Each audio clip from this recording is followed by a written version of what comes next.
Ryan grabbed the phone off the counter and typed 3 words to his sister. "Who is she?"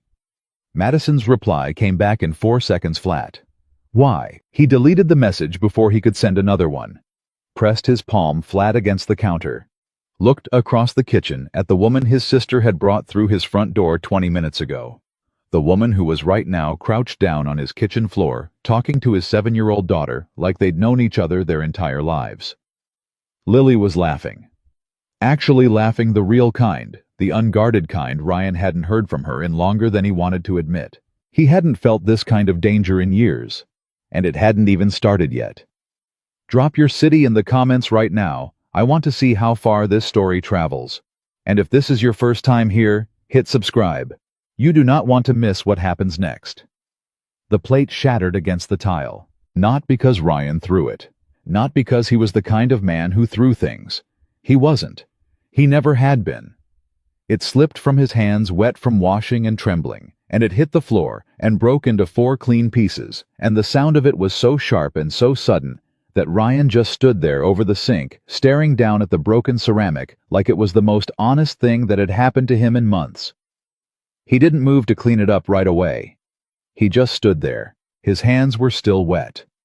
Water dripped from his fingers onto the floor. The kitchen light buzzed faintly above him. Outside the window, the neighborhood was completely quiet.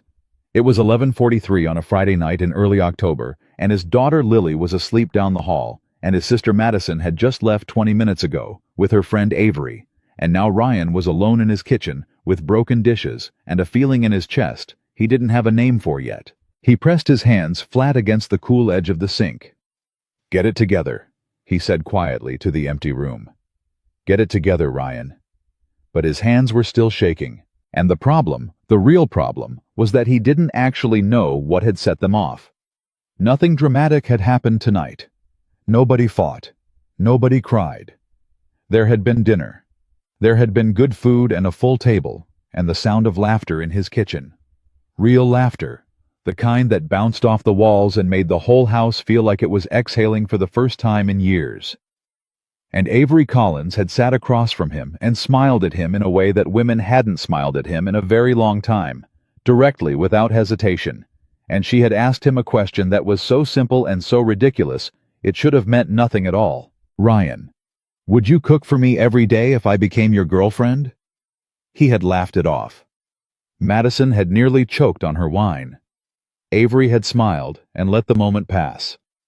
But standing now in his kitchen at nearly midnight, his hands wet and a broken plate in pieces at his feet, Ryan Whitmore understood something that terrified him. He hadn't laughed because it was funny. He had laughed because she had meant it, and some part of him, some stubborn, half-buried, desperately quiet part of him, had wanted to say yes. How was 34 years old.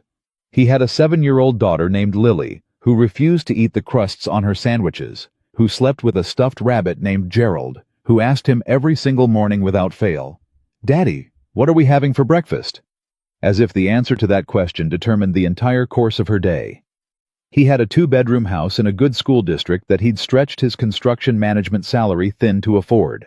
He had a morning routine and a grocery list pinned to the refrigerator, and a daughter who needed him to show up completely every day, without exception. What he did not have was a wife.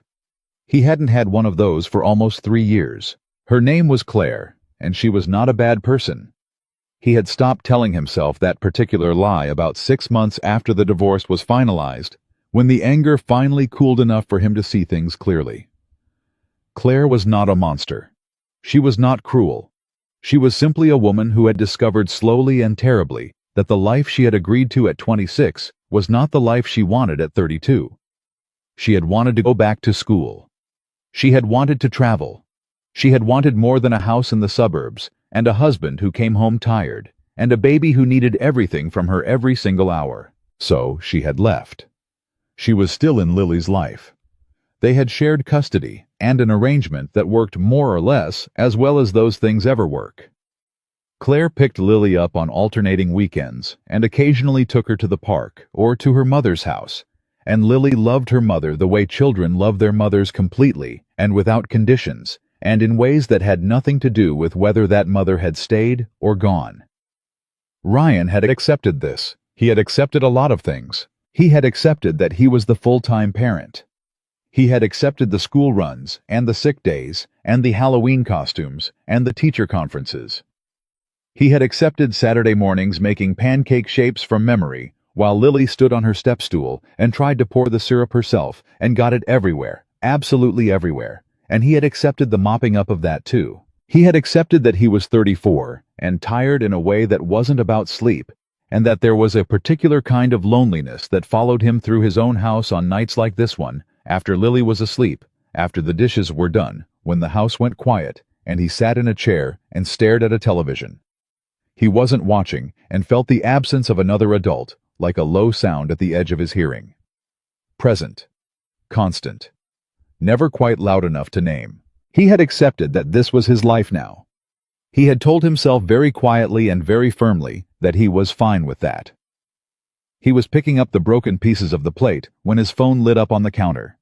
It was a text from Madison. "She asked about you the whole drive home." He stared at it. Then another message came through 3 seconds later. "Just so you know." He set the broken pieces of the plate in the trash and dried his hands on a dish towel and looked at his phone for a long time without responding. Then he put it face down on the counter and went to bed. He did not sleep for a long time.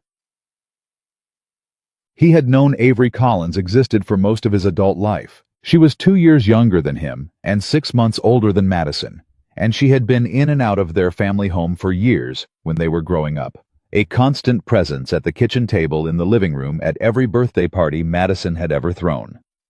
Ryan's clearest memory of her from childhood was a specific Saturday afternoon when he was about 16, coming downstairs to find her and Madison sprawled across the living room floor with a board game spread between them, both of them laughing so hard at something that they couldn't breathe. And Avery had looked up at him when he came through and just said cheerfully without missing a beat, "Ryan, you're blocking the television." He had moved without thinking about it. She had that kind of easy confidence, the kind you either resented in people or immediately relaxed around.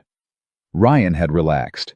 He had always found her easy to be around in the vague peripheral way you find your siblings' friends easy to be around when they're not actually directing their energy at you. Then she had gone away to college out of state and moved to Chicago after that, and then to New York, and Madison had mentioned her in conversation over the years, the way you mention people who belong to the edges of your life, affectionately, occasionally, without urgency.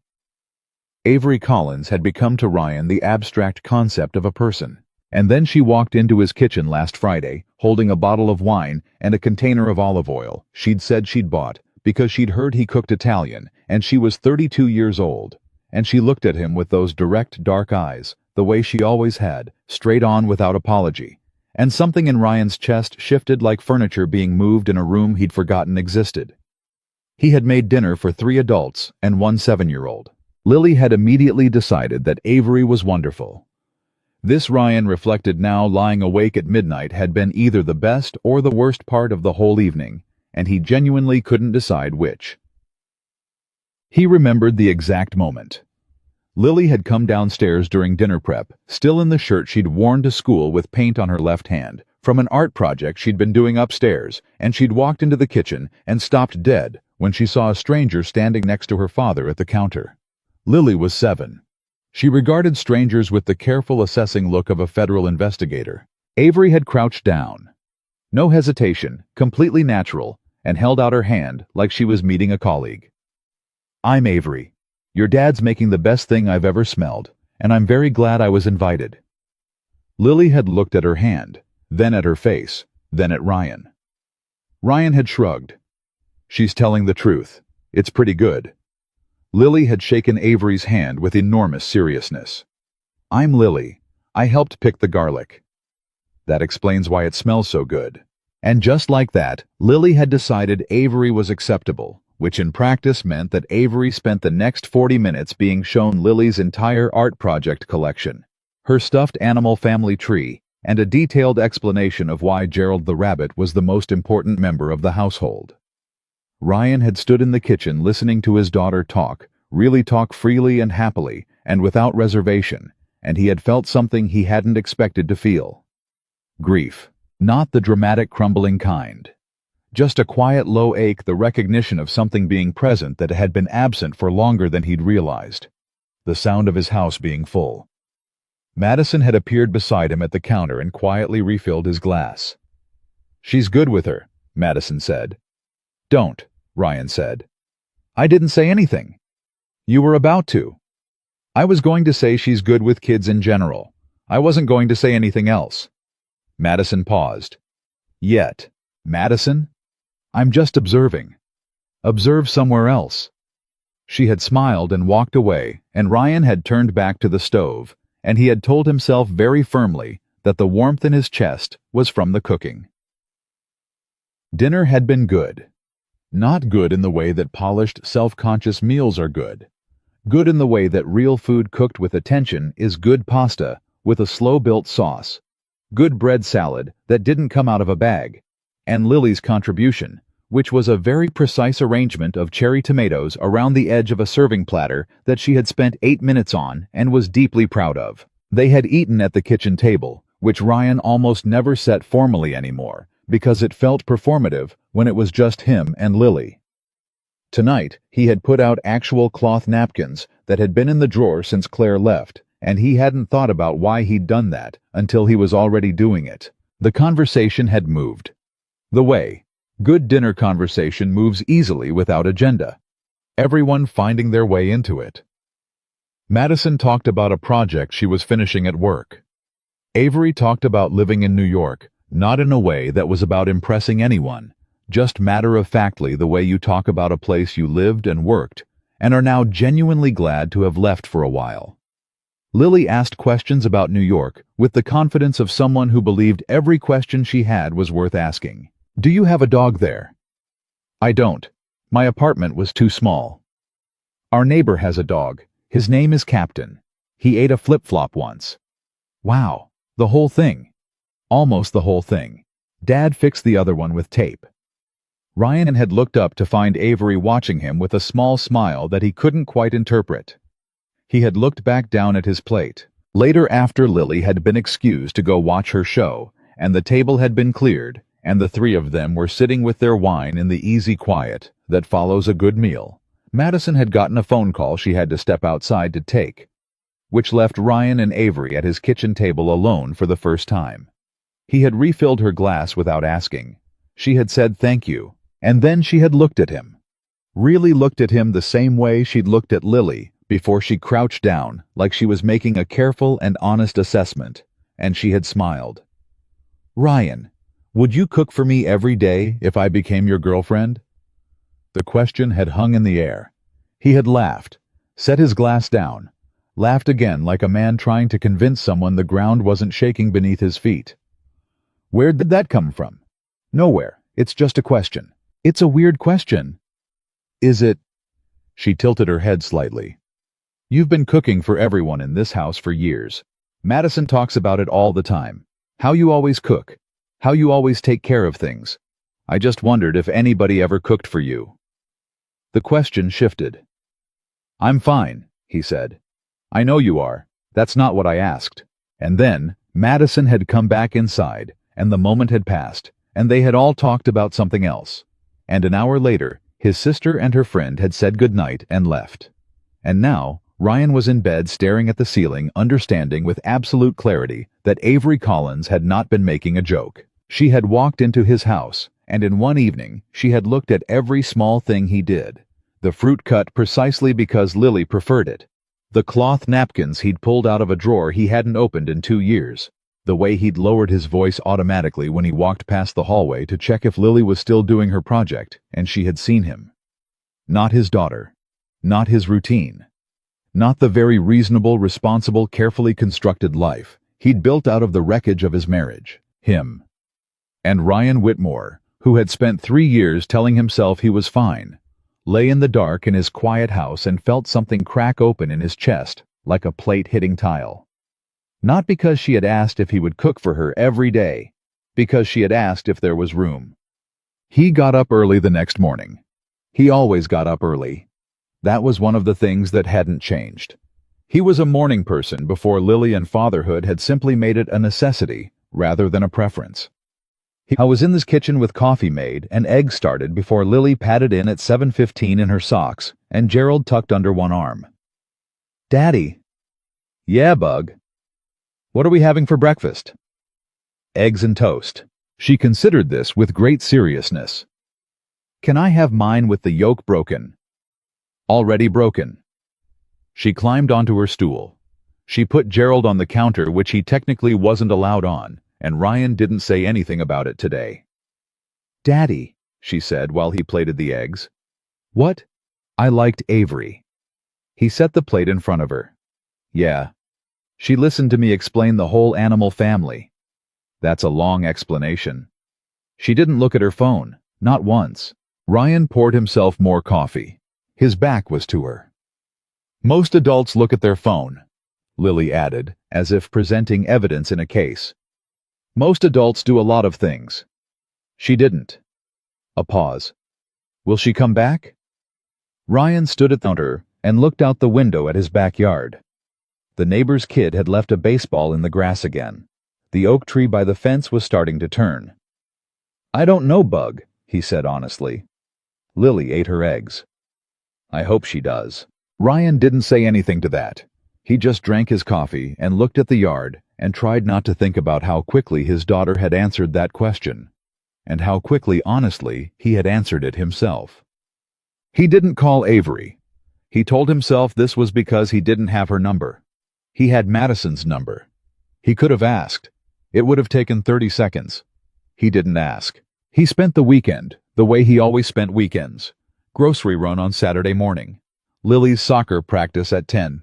Lunch at the sandwich place she liked, where she always ordered the same thing and then immediately wanted to try his. He fixed the downstairs bathroom faucet that had been dripping for 2 weeks. He put a load of laundry in and folded it while Lily watched her shows. He paid 2 bills online and called his mother, who lived 40 minutes north, and called him every Sunday without fail. How's my girl? His mother asked. She's good. She scored one today at practice. She told me. She called me herself Ryan, on your phone. I let her. She said you made something with pasta Friday night for company. Yeah. A pause from his mother's end. The familiar, careful pause. Madison's friend. Yeah. Mom. I didn't say anything. You MM'd. That's not a word. How was it? It was fine. It was a nice dinner. That's all it was. Another pause. Okay. You sound tired, sweetheart. I'm always tired. That's not the kind of tired I mean. Ryan pressed his thumb and forefinger against his eyes. I know what you mean, Mom. I'm not pushing. You're a little pushing.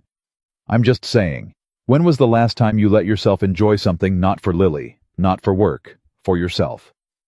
He didn't have an answer for that. He said he'd call her next Sunday, and she said she loved him, and he said it back, and he sat in his kitchen for a long time after he hung up. The house was quiet. Lily had fallen asleep on the couch. The faucet he'd fixed wasn't dripping anymore. He picked up his phone and looked at it. Looked at Madison's name in his contacts. He put it back down. He picked it up again. He put it back down. His phone rang on Tuesday. He was in his work truck eating a sandwich in a parking lot during a 30-minute break from a commercial build he was managing in the north part of the city, and his phone rang with a number he didn't recognize, and he almost didn't pick up because he almost never picked up numbers he didn't recognize, but something completely inexplicable, some minor failure of his self-preservation instincts made him hit the green button. Hello. Hi, it's Avery. Don't hang up. Madison did not give me your number. I got it from your company website. You're listed as a project manager. He sat very still in his truck with his sandwich in one hand and his phone in the other. Okay, he said. I'm calling because I wanted to apologize for the other night. You don't need to apologize. The girlfriend question was a lot. I know that. I don't know why I said it out loud. It's fine. It's fine, or it's fine. He looked out his windshield at the parking lot. A woman was loading groceries into a minivan 2 spaces over. The October sky was flat gray. What's the difference? He asked. One of them means you're fine with it. The other one means you're fine in the way you say you're fine when you're not really sure what you are yet. A very long pause. The second one, he said. He heard her exhale, not with relief exactly, with something else.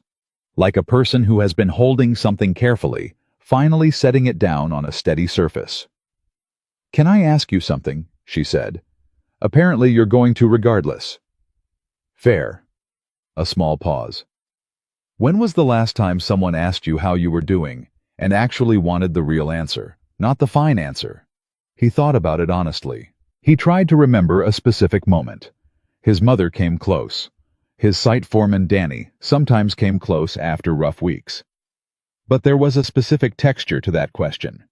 The implication that the answer would not make someone uncomfortable, that there was room for whatever came out that he genuinely couldn't place a recent memory around. "It's been a while," he said. "Yeah." Her voice was quiet. "I figured." "Is that why you came over?" "I came over because Madison invited me and I wanted to see her. And then I met you." She paused. "I mean, I've met you before, obviously. But this time I actually met you." "What does that mean?" "It means you cut fruit into specific shapes because your daughter prefers it. It means you had cloth napkins in a drawer you were obviously saving for something, and you brought them out without making a big deal about it. It means you check the hallway when you walk past it because there's a 7-year-old in there, and you do it automatically without thinking because you're always paying attention." He said nothing. "You take care of everything," she said. "I just wondered who was taking care of you." He stared through the windshield. The woman with the groceries had finished loading and driven away. The parking lot was empty. "Avery," he said finally. "Yeah. I'm going to be really honest with you. Okay. I haven't let myself want something for myself in about 3 years. And I'm not saying that to make you feel sorry for me. I'm saying it because I think you deserve to know what you're looking at before you decide whether it's worth your time." Silence. A long, steady, unbothered silence. "Ryan," she said. "Yeah. I'm a grown woman who looked up a man's work number and called him during my lunch break to talk to him. I'm not confused about what I'm looking at." He closed his eyes. He pressed the back of his head against the headrest. His chest hurt in a way that had nothing to do with pain. "I have a daughter," he said. "She comes first, always." "I know. I met her. She told me her rabbit is named Gerald, and that you sew the ears back on when they get loose." He hadn't told anyone that. He hadn't thought it was the kind of thing that was worth mentioning. "That doesn't scare you," he said. "What part? Any of it? The kid? The full life? The guy who doesn't have a lot left over at the end of the day?" "You had enough left over to make pasta for 4 people and make everyone feel welcome in your house on a Friday night," she said simply. "I think you're underselling yourself." He sat with that. He sat with it for a long moment. "I'm free Saturday," he said. "Lily is at her mom's." He heard her smile. He couldn't explain how he heard it, but he did. "I was going to suggest that myself," she said. "Yeah, I figured." She laughed quick, bright reel. And in a parking lot behind a construction site in early October with half a sandwich in his hand and a gray sky above him. Ryan Whitmore laughed too. And for the first time in a long time, it didn't feel like something he was performing. It felt like something that was just happening the way real things happen, without warning, without effort, without permission, like a plate finally finding the counter. Saturday came with the particular brightness of a fall morning that's trying to convince you summer isn't completely over. He had made a reservation at a restaurant he'd heard was good, not extravagant, not performatively casual either. The kind of place where the food was serious and the lighting was low enough that the conversation could be too. He picked her up at noon. She was staying with her parents while she figured out her next steps. She'd mentioned that briefly on the phone that she'd been in transition, that New York had stopped feeling right. In some way, she was still working out how to explain. When she came out the door, she was wearing a dark jacket and carrying nothing but her phone and her keys, and she looked exactly like a person who knew what she wanted from an afternoon. "Hi," she said when she got into the car. "Hi." She buckled her seatbelt. He pulled out of the driveway. "You nervous?" she asked. "No." "Liar." "A little." "Me too." She looked out her window. First time admitting that to anyone. That you're nervous. That I'm nervous about this specific thing. She glanced over at him. I don't usually call men at their work numbers. I didn't think you did. I want to be clear that it was a very out-of-character move for me. Noted. What made you do it? She was quiet for a moment. Not the uncomfortable kind. The honest thinking kind. Because you seemed like a man who would wait forever before making the first move, she said. And I didn't want to wait forever. He drove. The city moved past the windows. You were right, he said finally. I would have waited forever. I know. A small pause. That's not a criticism. I know it's not. You've been protecting things. I understand that. I have a kid, a mortgage. I've got responsibilities that... Ryan. Yeah. You can have responsibilities and also want things. Those two things can exist at the same time. One doesn't cancel out the other. He took a breath. My ex-wife felt like she gave up things she wanted, he said. And she resented it. Not loudly, not all at once. Just quietly over years until there was nothing left. That's a fair thing to be scared of. I'm not scared of you doing that. What are you scared of? A long pause. Being the reason someone gives up something they wanted, he said. She turned in her seat to look at him. He kept his eyes on the road. I'm not going to give up anything I want for you, Ryan. Her voice was level. And I would never ask you to give up anything you want for me. That's not what I'm interested in. What are you interested in? Finding out if two people can add something to each other's lives without subtracting from them. He pulled into the restaurant parking lot. He turned the engine off. They sat there for a moment, not getting out. That sounds reasonable, he said. I think it is. Okay. She smiled, not the wide social smile from the dinner table. Something quieter. Something that felt like it was specifically for him. Okay. Yeah. Okay. He turned to look at her. Let's go eat. She laughed. He got out of the car. He held the door for her without thinking about it. And for the first time in 3 years, Ryan Whitmore walked into a restaurant with someone who was there because she wanted to be there with him. Not because of a shared history, or a co-parenting arrangement, or a professional obligation, or a polite social necessity. Just because she wanted to. He wasn't sure he knew exactly what to do with that, but he was beginning to think he might be willing to figure it out.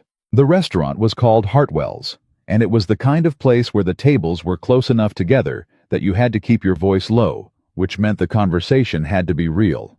No hiding behind noise, no filling silence with distraction. Just two people and food and whatever they were willing to say out loud. Ryan had been to Hartwell's exactly once before with a client 18 months ago. He remembered the food being good and the lighting being dim and the feeling of sitting across from someone and having absolutely nothing personal to say. He remembered looking at his watch twice during dessert. He did not look at his watch once. They were there for 3 hours. He couldn't have told you afterward exactly what they talked about for 3 hours, not in sequence, not with precision. It wasn't that kind of conversation. It was the kind that moved the way water moves, finding its own level, shifting direction, without announcement, arriving in places you didn't know you were headed. They talked about her time in New York, which she described with the measured honesty of someone who had loved something and also outgrown it. They talked about his work, which he described with more enthusiasm than he usually allowed himself in social settings. The particular satisfaction of watching a structure go from drawings to reality, the way a building site looked different every single morning. She had asked him questions about it that weren't polite questions. They were curious questions. There was a difference, and he felt it. They talked about Lily. I hadn't planned to talk about Lily as much as he did. It wasn't that he wanted to hide her. She was the most important thing in his life, and he'd never pretended otherwise. But he was aware in the careful way single fathers become aware that leading with your child too heavily in early conversations could read as either a test or a warning. He wasn't trying to do either. But Avery had asked about her specifically, not in the vague, polite way people asked about children. They didn't particularly want to hear about, but in the way she'd asked about his work with genuine attention, with follow-up questions, with the patience to actually absorb the answers. What's she like? Avery had asked. Not the basics. What's she actually like? He had thought about it honestly. She's methodical. Everything has to be in a specific order for her. Breakfast before she'll talk to anyone. She's got strong opinions about things she shouldn't have strong opinions about yet. She'll argue with me about whether the sky is the right kind of blue. And you argue back. I tell her she might be right, which she usually thinks is a trick. Is it? Sometimes. He had picked up his glass. She's the best person I know. I don't say that because she's mine. I say it because if I met her as an adult, I'd want to know her. Avery had looked at him for a moment. Not with the soft, sympathetic expression people sometimes got when he talked about his daughter. The expression that meant they were filing him under devoted single dad and adjusting their expectations accordingly. She'd looked at him the way she'd looked at him across his kitchen table, directly like she was actually seeing him. She gets that from somewhere, Avery said. He hadn't known what to say to that, so he had refilled her water glass and changed the subject, and she had let him, and somehow that had been the right thing too. They split the check. He walked her to her door. She turned at the step and looked at him in the particular way of a person deciding something. I'm going to ask you something, and I want you to answer honestly. All right? Did you have a good time tonight? Yes. Without the reflexive politeness, really. Avery, yes, I had a genuinely good time. That's the honest answer. She nodded. Good. A pause. Because I did too. And I want to do it again. And I think you should know that up front instead of wondering. I appreciate that. I know you do. You're the kind of man who appreciates directness and then spends 2 weeks second-guessing whether to act on it. He opened his mouth, closed it. I'm not wrong, she said. You're not entirely wrong. She smiled. It went all the way up. Good night, Ryan. Good night. He drove home through the fall dark with the windows down and the radio off, and he didn't second-guess a single thing the entire drive. Which was, he understood itself something worth paying attention to. He was still thinking about it when he pulled into his driveway. His phone buzzed. Madison. So, he looked at the message. Good. He typed back. 3 seconds. Good. That's all I get. Good night, Madison. Ryan Thomas Whitmore. He put his phone in his pocket and went inside. He was smiling when he locked the door. He didn't try to stop it. The second time they went out, it was her idea, and it was not a restaurant. She texted him on a Wednesday, not late early evening, while he was helping Lily with a math worksheet at the kitchen table. There's a farmer's market Saturday morning near my parents' place. I know you grocery shop Saturdays. Thought maybe you could do it there instead, and I could come. He read it, read it again, showed it to nobody. Typed back, what time does it open? 8. Lily's with me this weekend. A pause. Longer than the others.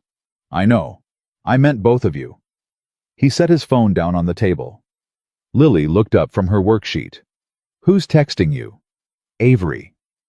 Lily's pencil stopped moving. She looked at him with the full beam attention of a child who has decided this information is significant. The Avery who came to dinner. Yeah. What does she want? She wants to go to the farmer's market with us Saturday. Lily considered this with the gravity of a Supreme Court justice. She picked her pencil back up. Okay, she said, and went back to her math. Ryan looked at her. Just okay. Yeah. She erased something, rewrote it. She didn't look at her phone when I was talking. Adults who don't do that are okay. She glanced up. Is she your girlfriend? No. Do you want her to be? Lily. That's not a yes or a no. It's a you're 7. She considered this response and appeared to find it insufficient. Grandma says you need a person. Grandma says a lot of things. She's usually right. Finish your math. Lily finished her math. But she was smiling at her worksheet in a way that Ryan recognized the specific expression of a child who has decided she already knows the answer to a question the adults around her haven't figured out yet. Saturday came. The market was loud and crowded and smelled like fresh bread, and something frying somewhere that Lily immediately needed to investigate. Avery showed up in jeans and a green jacket with her hair pulled back and a reusable bag over one shoulder, and she said hi to Ryan, and then immediately crouched down to Lily's level and said, "Okay, you're in charge of finding the best thing here. What's your strategy?" Lily had been preparing her entire 7 years of life for this exact question. They spent 2.5 hours at that market. Lily led. Avery followed with genuine interest, and Ryan walked beside them and carried everything they accumulated, which was a substantial amount, because Lily's strategy involved sampling everything that offered a free sample, and then reporting her findings to Avery with the seriousness of a food critic.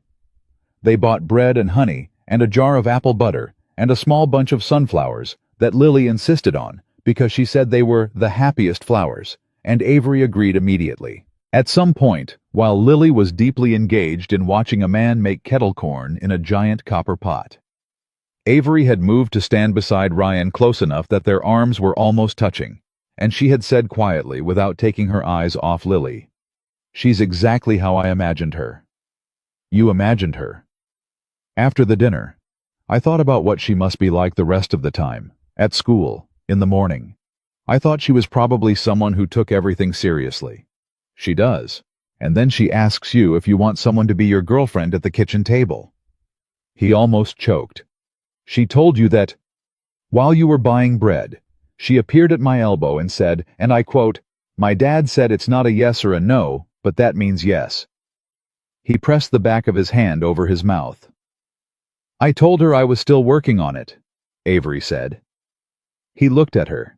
She looked back, and her expression was easy, unhurried, completely unbothered. "Are you?" he asked. "Working on it?" "Yeah." She was quiet for a moment. Lily had gotten kettle corn and was making her way back toward them very carefully, holding the paper bag with both hands to avoid spilling. "No," Avery said simply. "I'm not really working on it." Lily arrived and held the bag up toward them. "It's hot. Blow on it first." Avery blew on a piece and ate it and said it was the best thing she'd ever had. Lily beamed. Ryan watched both of them and felt something settle in his chest that he hadn't felt settling there in a very long time. It became a pattern without either of them formally deciding it would. That was the part. Ryan kept turning over. There had been no conversation about what they were doing. No DTR moment, the way his younger coworkers sometimes described having with people. They were seeing no point at which either of them had sat down and explicitly said, "This is what this is." It had simply developed the way real things developed, through accumulation, through consistency, through showing up repeatedly until showing up became the expectation.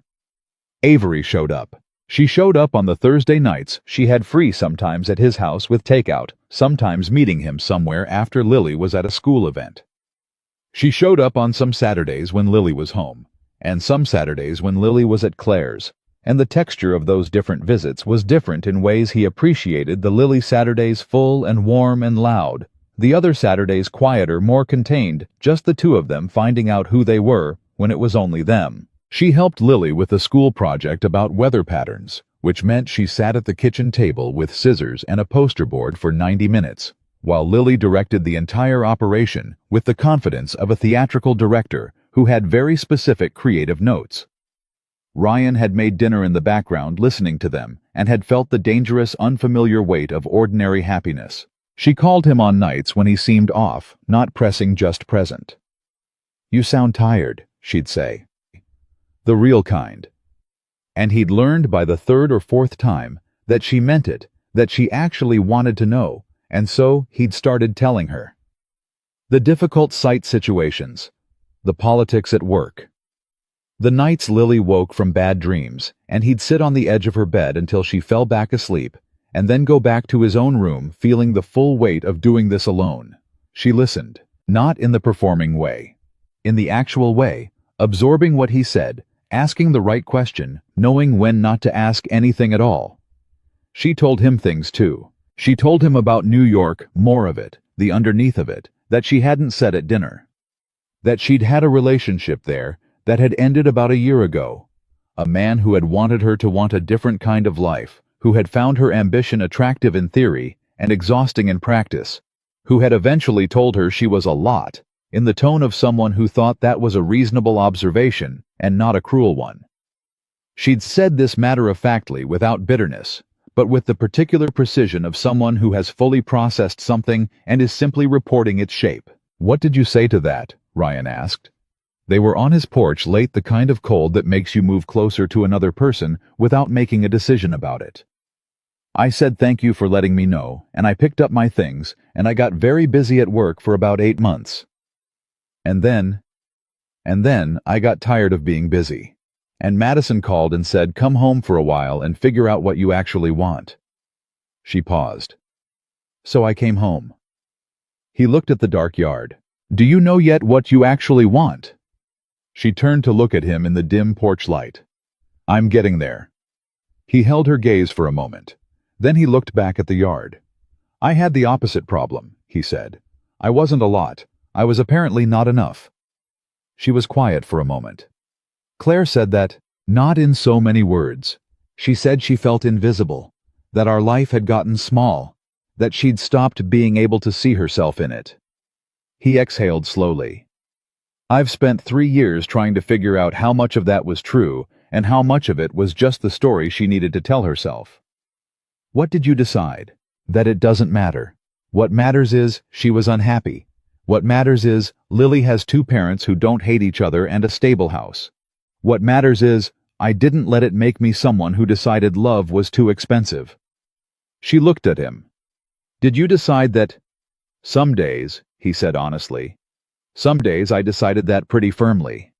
And other days—" He didn't answer right away. The cold moved through the air between them.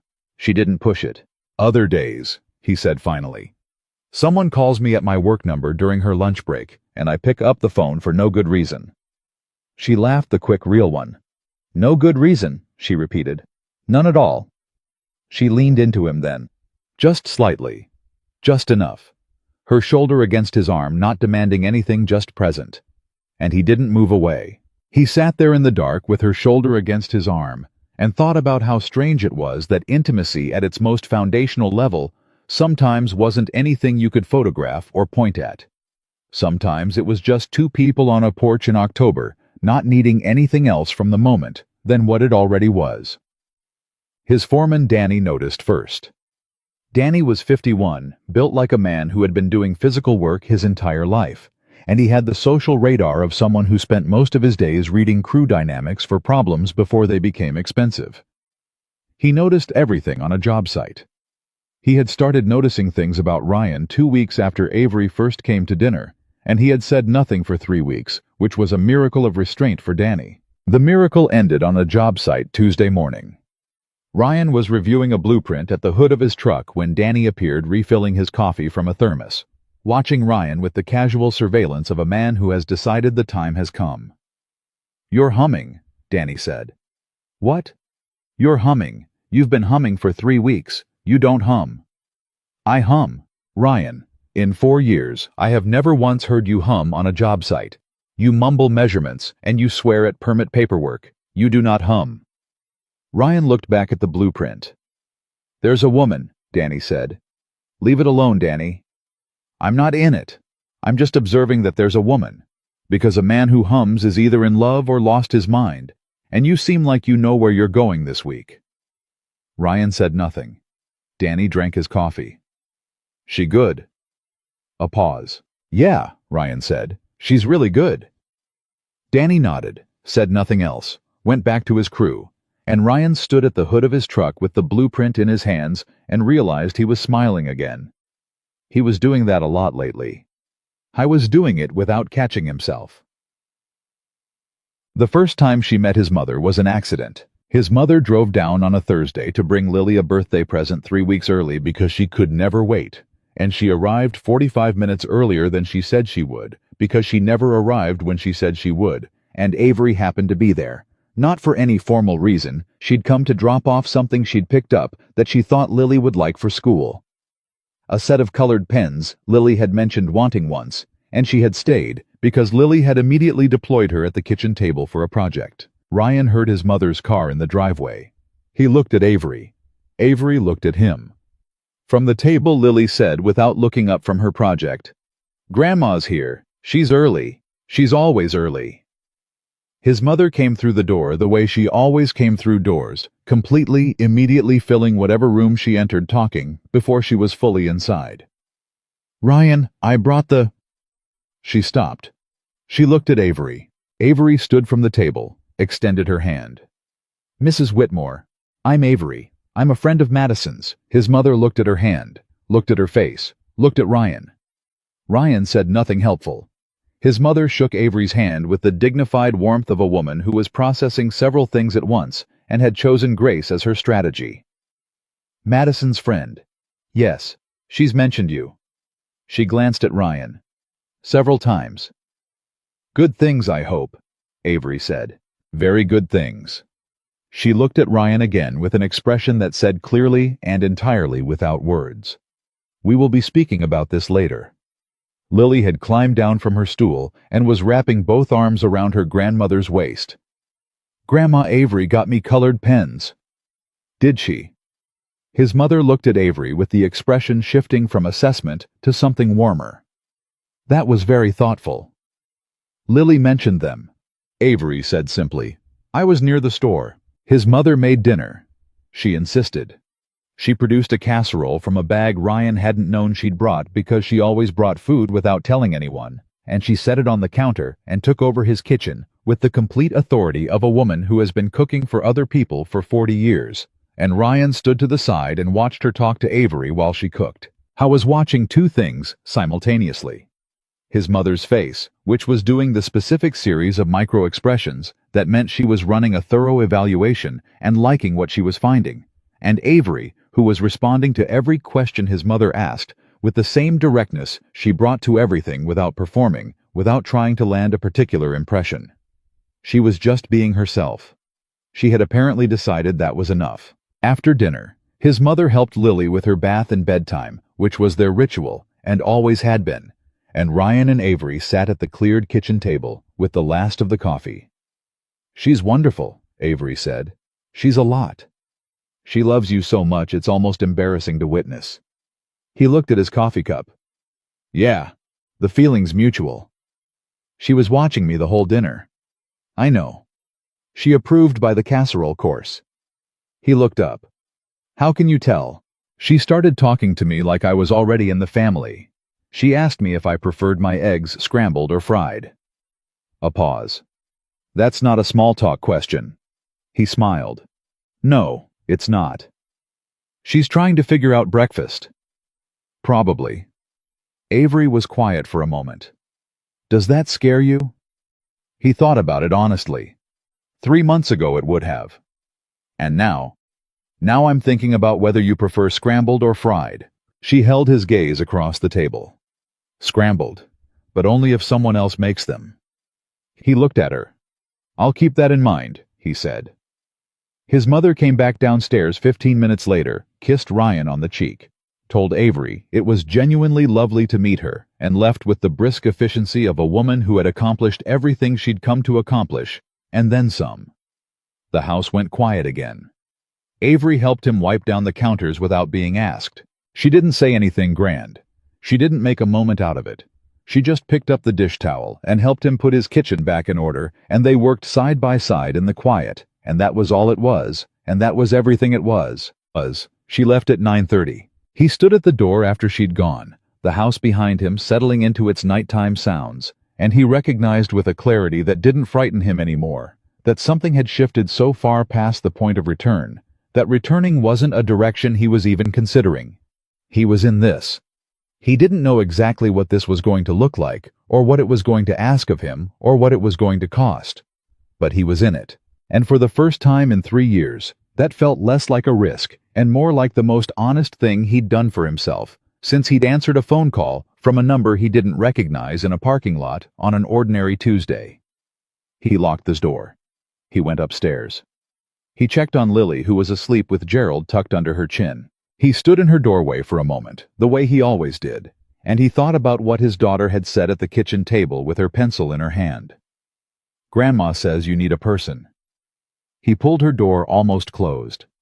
and quietly in the dark hallway of his house that was starting to sound like a home again.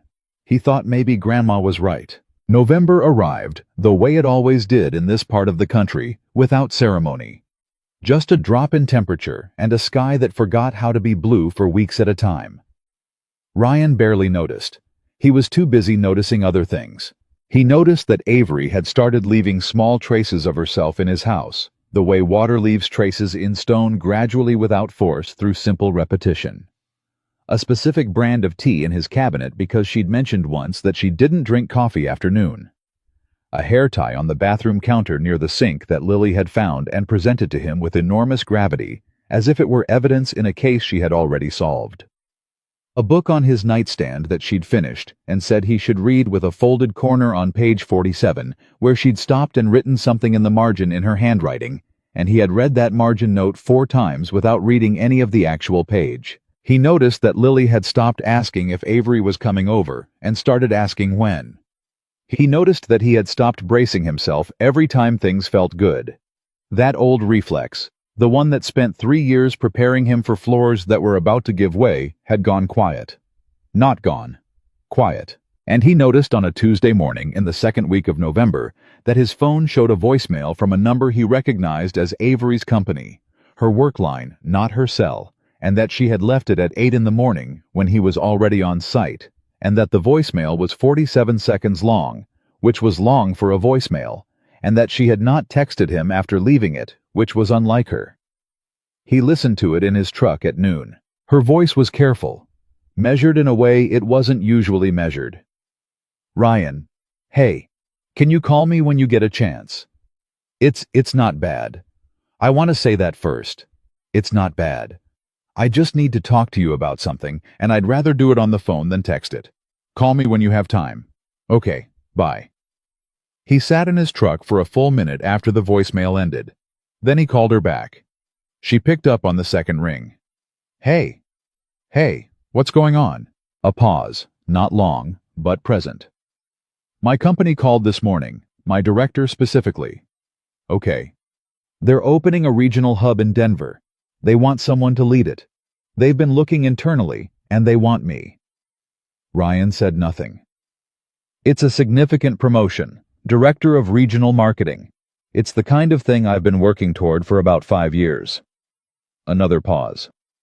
I'd have to relocate. They want an answer in 3 weeks. The truck was very quiet. He could hear the job site beyond the windshield machinery voices, the sounds of a structure going up, but inside the cab, everything had gone still in the particular way of a held breath. Ryan, I'm here. Say something. I'm thinking. I can hear you thinking. It's very loud. He pressed the heel of his hand against the steering wheel. His chest was doing something that he didn't have a clean name for, not quite fear, not quite grief, something that lived between those two things and had teeth. That's a big opportunity, he said. It is. Denver. Yes. That's... He stopped, started again. That's not around the corner. No, it's not. When would you need to be there? January at the latest. They want the hub operational by spring. January. 8 weeks away. The word sat in his chest like a stone dropped in still water. Heavy, displacing everything around it, sending ripples into places he couldn't see yet. Are you going to take it? He asked. Another pause, longer this time. I don't know yet, that's why I'm calling you. I understood what she meant by that. She wasn't asking him to make the decision. She wasn't asking him to tell her what to do. She was telling him that he was part of the equation, now that she had reached the place where a decision this size didn't exist in a vacuum anymore, and that she was being honest about that. He understood it. And it still hit him somewhere unsteady. I think you should take it, he said. He heard her breathing shift. Ryan, it's what you've been working toward. You said that. 5 years. That's not nothing. That's not what I asked. What did you ask? I asked you to talk to me. Not to tell me the generous, responsible answer. To actually talk to me. He looked out the windshield.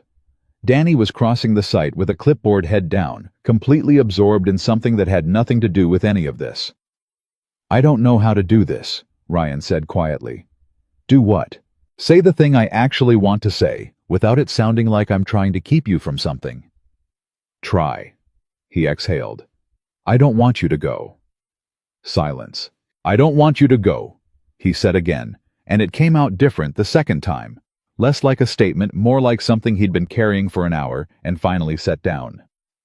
I hate the idea of you in Denver and us trying to figure out what that even means. I hate imagining Lily asking me when she's going to see you and me not having a good answer. I hate. He stopped. Keep going. I hate that I finally stopped bracing for something good to end, and now I have to figure out how to not brace for this. Silence again. But not empty silence. Full silence, the kind that meant she was absorbing every word. Why didn't you lead with that? She asked, before the generous answer. Because the generous answer is also true. I know it is. So is the other one. Both things can be true at the same time. You know that. Yeah. So say both. He leaned his head back against the seat. I don't want you to go. And I think you should take it if it's what you want. And I have absolutely no idea how to hold both of those at once. That's honest. It's terrifying. I know. Her voice was quieter now. You want to know what scares me? Tell me. That you'll tell me to go because you think that's what a good man does, and that I'll go because I think that's what an independent woman does, and that we'll both be so busy being correct that we'll forget to be honest. He sat with that. He sat with it for a long time. What do you want? He asked. Not what you're trying to figure out. What do you actually want? The pause this time was different. Not hesitation. More like the moment before something surfaces. I want the job, she said. And I want to find a way to keep what we're building. And I know those two things are going to make everything harder, and I don't care, because both of them matter to me, and I'm not interested in choosing between them before I have to. Okay, he said. Okay. Yeah, okay. Then let's figure out what harder looks like before you make a decision. You'd do that. I'm already doing it in my head. She made a sound that wasn't quite a laugh and wasn't quite a breath. Something between relief and recognition. You're a frustrating man to have feelings for, she said. You know that. I'm getting the impression. You make it very hard to know when you're being brave and when you're being self-sacrificing. I'm working on it. I know you are. A beat. Come over tonight, I'll cook. You cook? Don't say it like that. I'm just asking. I cook. Come over tonight and I'll demonstrate. Lily's with me. I know. Bring her. She can supervise. He smiled. Couldn't stop it. Yeah, he said. Okay. She cooked pasta. It was objectively good pasta.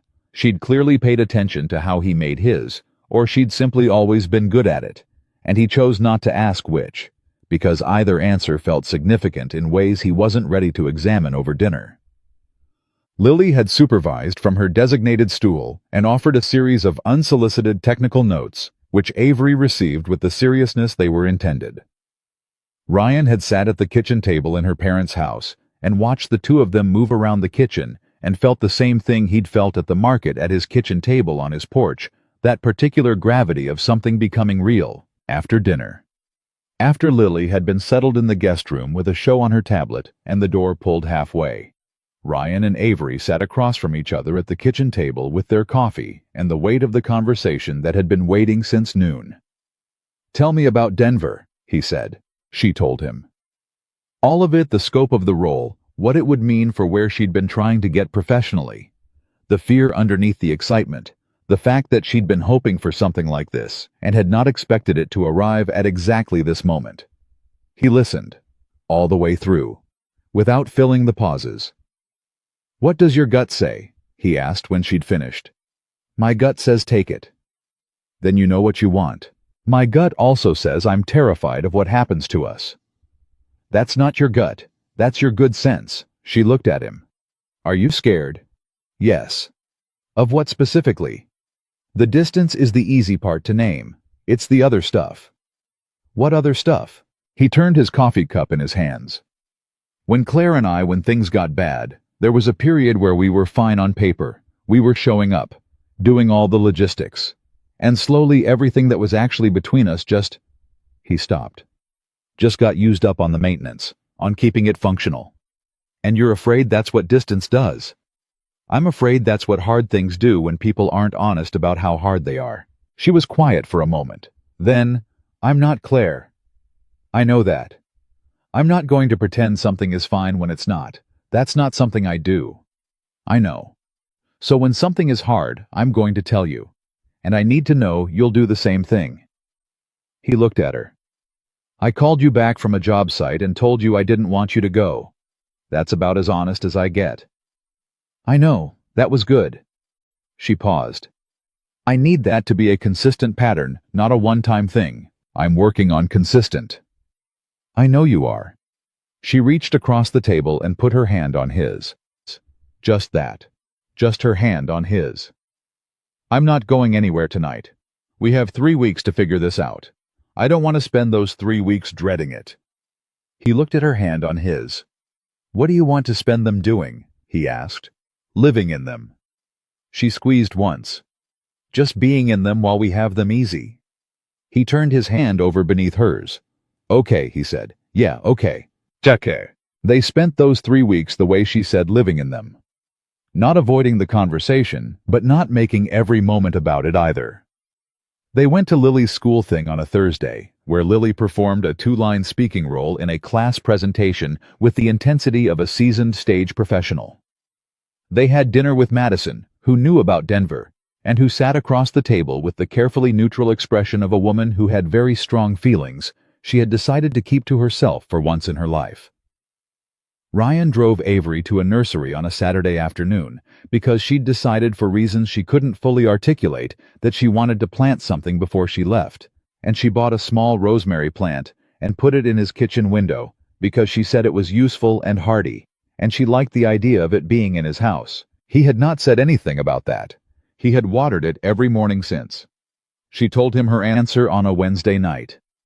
She had called him after Lily was in bed, and he had known from the first second she spoke. I'm going to take it. He had been sitting in his kitchen chair. The rosemary was in the window. He'd looked at it while she talked. I know, he said. I need you to know that this wasn't an easy call. I know that too. And I need to know you're not going to— She stopped. What? Disappear. Because I know that's a thing you do. When something is painful, you get very quiet and very contained, and you manage it alone. He opened his mouth, closed it. You're not wrong, he said. I need you to promise me you won't do that. I can promise I'll try not to. That's enough. That's all I'm asking. He looked at the rosemary in the window, small and green and improbably steady. When do you leave? January 14th. He did the math without wanting to. 6 weeks. Less than 6 weeks. Can I take you to the airport? A pause. Yes, she said. I'd really like that. Okay. He exhaled. Okay, Avery. Say something real. Don't manage this. He pressed his eyes closed. The kitchen was completely quiet. I'm proud of you, he said. And then, because she'd asked him not to manage it, and it's going to be a hard 6 weeks. I know, and I'm going to be fine, and I'm going to miss you. Both things at the same time, she said softly. Yeah, both things. She was quiet for a moment. Ryan? Yeah. I'm choosing this job. I'm not choosing away from you. There's a difference. He sat with that distinction. He turned it over carefully, the way you turn something fragile over to see if it will hold. I hear you, he said. Do you believe me? I'm getting there. That's enough, she said again. That's all I need. Done, he told Lily on a Sunday. He had thought carefully about how to do it, what language to use, how much to explain, how to say the truth without making it carry more weight than a 7-year-old needed to carry. He had been a parent long enough to know that children absorbed not just the facts, but the emotional texture around the facts, and that his job was to tell Lily the truth inside a container that was steady. They were in the kitchen. He was making her eggs. She was on her stool with Gerald. Lily, I need to tell you something. She looked up immediately. She was good at reading shifts in his tone. Avery got a really big promotion at work. What's a promotion? It means her job is getting bigger and more important. It's a really good thing. Lily waited. But the new job is in Denver, which is a different city, so she's going to be moving there in January. Lily was quiet. He put her eggs in front of her. She looked at them, then at him. Is she coming back? She's going to visit, and we can video call her, and Denver isn't the other side of the world. But she won't be here. Not every week, no. Lily picked up her fork. She put it back down. She was doing the thing she did when she was processing something significant, very still, very interior, working it out somewhere he couldn't follow. Are you sad? She asked. The question caught him off guard. Not because it was unexpected, but because of how directly she'd aimed it. A little, he said honestly. She nodded, picked up her fork again. Me too. He sat down across from her. That's okay. We're allowed to be sad about things and still be glad they happened. She thought about this. Like when the fair ends. Exactly like that. She ate a bite of egg. Is she still your girlfriend? She's still very important to me. We're going to figure out what that looks like. Adults say figure it out when they don't know. Yeah, he said. They do. Do you love her? He looked at his daughter across the breakfast table, 7-year-old egg on her fork. Gerald propped against the napkin holder, asking him the question he had not yet said out loud to anyone, including himself. Yeah, he said. I think I do. Lily nodded satisfied, as if this confirmed something she'd already established. Then you should tell her. It's complicated. Daddy. She gave him the look. The full 7-year-old Supreme Court justice look. It's not that complicated. He almost smiled. Finish your eggs, he said. She finished her eggs. But she was right, and he knew she was right, and sitting at that kitchen table on a Sunday morning with the rosemary in the window and his daughter eating her breakfast. Ryan Whitmore understood that there was something he had been building toward for weeks that he had not yet done. He had been honest about the fear. He had been honest about not wanting her to go. He had been honest about finding it hard. But he had not said the actual thing, the thing that lived underneath all the honest things. He had not said it because saying it felt like handing someone the most breakable part of yourself right before they got on a plane. And he had not said it because some quiet part of him, the part that had been burned before the part that had watched a marriage end in slow motion, the part that had spent 3 years convincing himself that needing less was safer than needing more. That part had been waiting to see if the feeling was real or just the story he was telling himself about the feeling.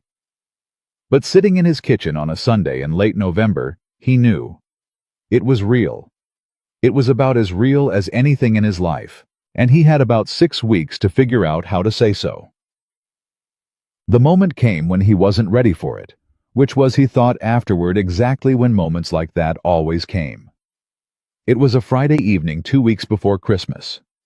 Avery had come over after work. Lily was in bed. The house was warm and dim the way it got on winter evenings when the work was done, and there was nowhere to be.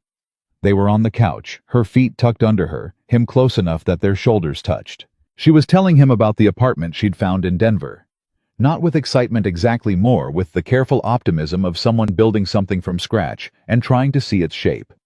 She was describing the kitchen, which she said had good light, which she knew mattered. He was listening. And then she stopped mid-sentence.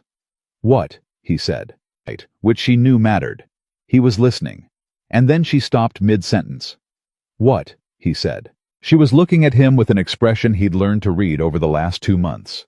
The one that meant she'd picked up something he hadn't said out loud. You're doing it, she said. Doing what? The thing. The internal management thing. You're here, but you're also somewhere else working something out. He didn't deny it. What is it? She asked. He looked at her. For a long moment he said nothing. The room was quiet. The house was settling around them the way houses settle in the cold, small sounds, familiar sounds, the sounds of a place that had been lived in. I love you, he said. She went completely still, I should have said it before now, and I didn't because I was trying to protect myself, which is the same thing as not trusting you. And I don't want to spend the 6 weeks before you leave being someone who doesn't trust you. He held her gaze. I love you, and I'm terrified, and both of those things are true. She looked at him for a long time. Her eyes were bright. Both things at the same time, she said. Yeah. She leaned forward and put her hand against his face, just held it there, her palm on his jaw, and looked at him with an expression that had nothing managed or careful about it. I love you too, she said. I have for longer than you'd probably believe. Try me. Since the dinner. Since you cut the fruit into specific shapes. He made a sound that was almost a laugh. The fruit, he said. The fruit, she said. It was the fruit. He brought his hand up and covered hers where it rested against his face. They stayed like that for the moment. Just that. Just the two of them in his quiet house in December, holding on to something they had both in their own ways been working toward since a Friday evening in October, when a question that sounded like a joke turned out to be the most serious thing either of them had said in years. Outside, the cold moved through the neighborhood. Inside, the house was warm, and Ryan Whitmore held onto the hand of the woman he loved and let himself be exactly where he was, not managing it, not bracing for it, not trying to make it smaller than it was. Just in it. Completely honestly, terrifyingly in it. Which was, he was beginning to understand, the only way anything real had ever worked. January 14th arrived the way all dreaded days arrive, quietly, without warning, after a week that had moved both too fast and too slow simultaneously. Ryan had taken the morning off work. He hadn't told Danny why. Danny hadn't asked. He had just looked at Ryan on Thursday afternoon and said, "Take Friday morning, I've got the site." Which was the way Danny communicated most important things, sideways, without ceremony, in a way that let the other person keep their dignity intact. I had packed Lily off to school at 7:30. Kissed the top of her head, told her Avery would video call that weekend. Lily had hugged him for 3 seconds longer than usual. She was precise about these things, and then walked to the bus without looking back, which was how Lily handled difficult things. She walked toward them. He had gotten to Avery's parents' house at 8. She was ready. Her bags were by the door. 2 large suitcases and a carry-on, which was everything she'd decided to take, and the rest was going in a shipment later in the month. Her mother was in the kitchen making noise with dishes she didn't need to make noise with. Her father was sitting in the living room reading a newspaper he wasn't reading. Avery was standing in the hallway when Ryan came through the door, and she looked at him the way she'd looked at him across his kitchen table on that first night, directly, without apology, without performing anything. "Hi," she said. "Hi.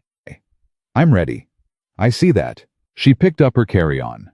He took both suitcases without being asked. Her mother came out of the kitchen and hugged her for a long time without saying anything, which Ryan understood was its own kind of language.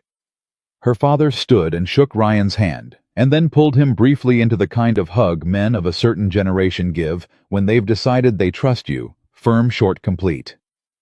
"Take care of yourself," her father said. To Ryan, not to Avery. Ryan understood that too. The drive to the airport took 40 minutes. They talked the way people talk when they are trying not to acknowledge the clock easily, about small things, about Lily's school project and the rosemary on his windowsill, and a show they'd both been watching that she was going to have to finish in Denver. They talk the way people talk when they have already said the important things and don't need to say them again. At the departure drop-off, he pulled the car to the curb and got out and got her suitcases from the trunk and set them on the sidewalk. She stood beside him in the January cold, her carry-on over her shoulder, and looked at him. "Don't say it's fine," she said. "I wasn't going to." "Don't say it's going to be okay either." "I wasn't going to say that either." "What were you going to say?" He looked at her. At her face in the gray January light, with the airport noise around them, and strangers moving past, and the cold in the air between them. "I was going to say that I'll be here when you get back." She pressed her lips together. "And that the rosemary is alive," he said. She made a sound that was not quite a laugh. "That's important," she said. "It's very important." She stepped forward and put her arms around him, and he held on to her, not carefully, not managing it, Just held on the way you hold on to things that matter. She pulled back, looked at him once more. Saturday call, she said. 7 o'clock your time. I'll be there. Lily too. She'll be annoyed if she's not included. Good. She picked up her bags. I love you. I love you, he said. She walked through the doors. He stood on the curb until he couldn't see her anymore. Then he got back in his car and sat for a moment and let it be what it was, hard and real, and the kind of thing that didn't need to be managed or minimized or made smaller than its actual size. It was hard. He was okay. Both things. He pulled out of the airport and drove home through January light and went back to his life, his daughter, his house, his work, the rosemary in the window, and he carried her with him, the way you carry people who are yours, quietly, constantly, in all the spaces between everything else. The first week was the hardest, not because anything dramatic happened, because nothing happened, because the particular texture of her absence was everywhere in the evenings when the house was quiet, and he reached for his phone before remembering the time difference in the Thursday nights that had become their nights, and now were just Thursday, in the way Lily would sometimes look at the kitchen window and then look away and not say anything. They did the Saturday call. 7 o'clock his time, 6 o'clock hers. Avery's face on the screen looked tired but alive, the specific aliveness of someone who has walked into a hard thing and found it challenging in the ways they expected, and surprising in the ways they didn't. Tell me everything, he said. The apartment is good. The kitchen has good light like I told you. My building manager is a man named Carl, who has opinions about recycling that he shares without invitation. That's a character. He's going to be a recurring character, I can tell. She shifted. The office is bigger than I expected. My team they're smart. They're a little cautious around me because I'm new. That'll change. It always does with you. The grocery store near me doesn't have the olive oil I like. I'll ship you some. She looked at him through the screen with something warm and exasperated. You would. Obviously. Lily pushed her way into the frame at that point. Gerald under one arm, presenting both of them with the week's most important events in rapid-fire sequence. A perfect spelling test. A conflict at recess that had been satisfactorily resolved, a development in the animal family tree that involved a new stuffed hedgehog named Constance, who had complicated social dynamics with Gerald. Avery listened to every word. When Lily finally wound down, she said, Constance sounds like a lot. Lily nodded seriously. She's an acquired taste. I believe that. After Lily went to do her bath, Ryan settled back in his kitchen chair with his coffee, and they stayed on the call for another hour, not talking about anything urgent, just present with each other. The screen between them, close enough that he could see her blinking, could see when she was tired, could see the exact moment when the tension of a new place in a new city, with new everything, went slightly out of her shoulders, and she became just Avery again. How are you actually doing? He asked. Honestly. Always honestly. I miss your kitchen. He looked at the kitchen, the rosemary, the specific familiar disorder of his life. My kitchen misses you. That's the nicest thing an inanimate object has ever done. He smiled. Get some sleep. You sound like you need it. I do. She looked at him through the screen. Ryan. Yeah. This is hard. I know. But I don't regret it. I know that too. Do you? He held her gaze through the screen. Yeah, I do. Okay. She exhaled. Okay. Saturday next week. Saturday next week. She ended the call. The kitchen was quiet. He sat in it for a while. Then he got up and watered the rosemary and went to bed. February found a rhythm. That was the thing about hard things that people didn't always tell you, that if you didn't run from them, they eventually found a shape. Not an easy shape. Not a comfortable shape. But a livable one. A pattern you could build around. They called Saturday evenings without exception. They texted throughout the week, not constantly, not performatively.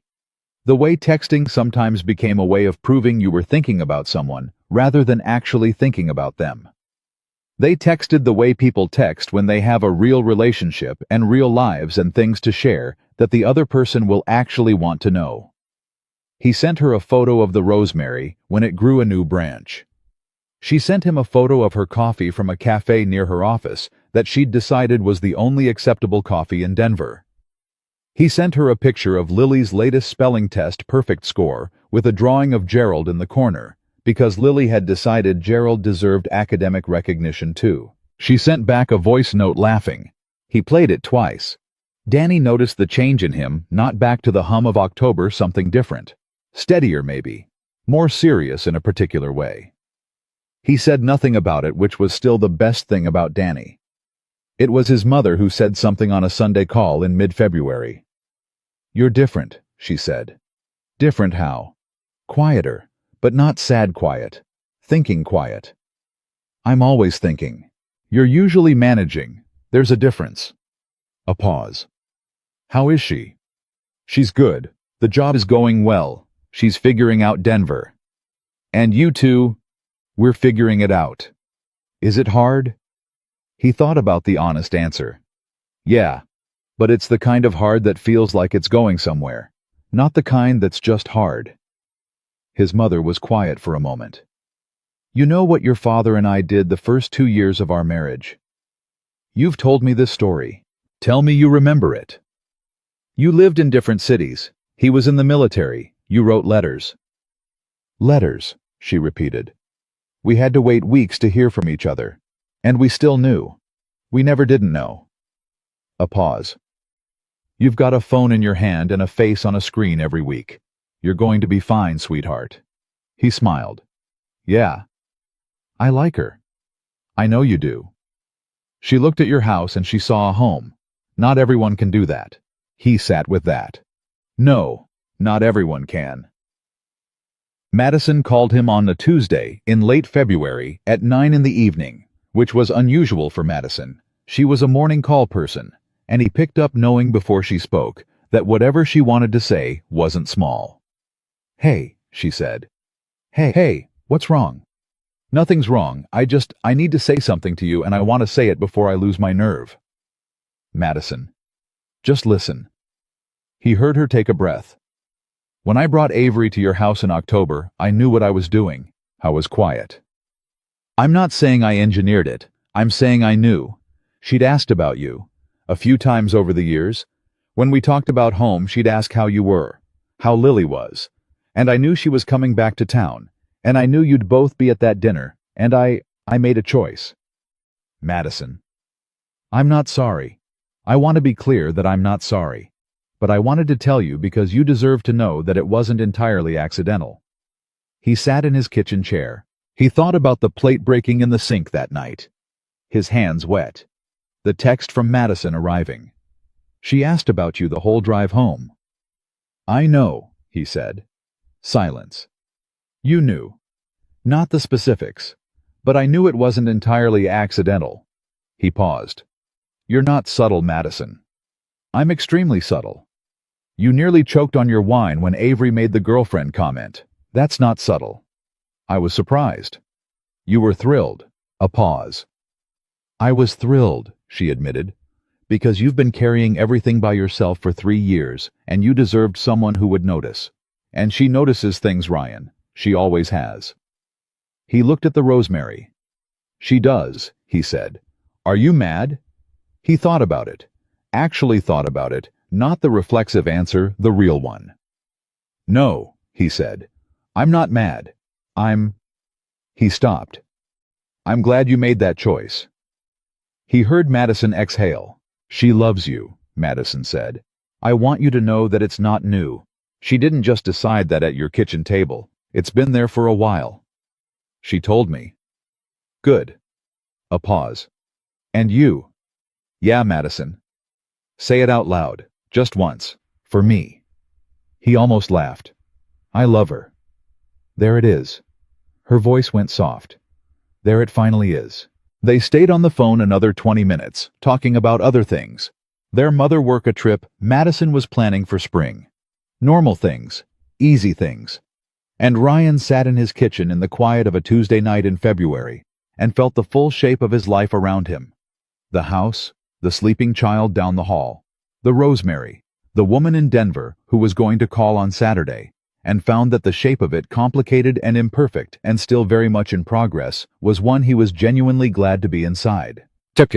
March came in cold and left warm, and Ryan barely noticed the change in weather because he was too busy noticing other things. He noticed that the Saturday calls had started running longer, sometimes 2 hours, sometimes more, drifting past midnight. His time, because neither of them wanted to be the one to say goodnight first. He noticed that Avery had started calling on random weeknights too, not for any reason, just to talk for 20 minutes about whatever was on her mind, the same way you'd talk to someone sitting in the next room.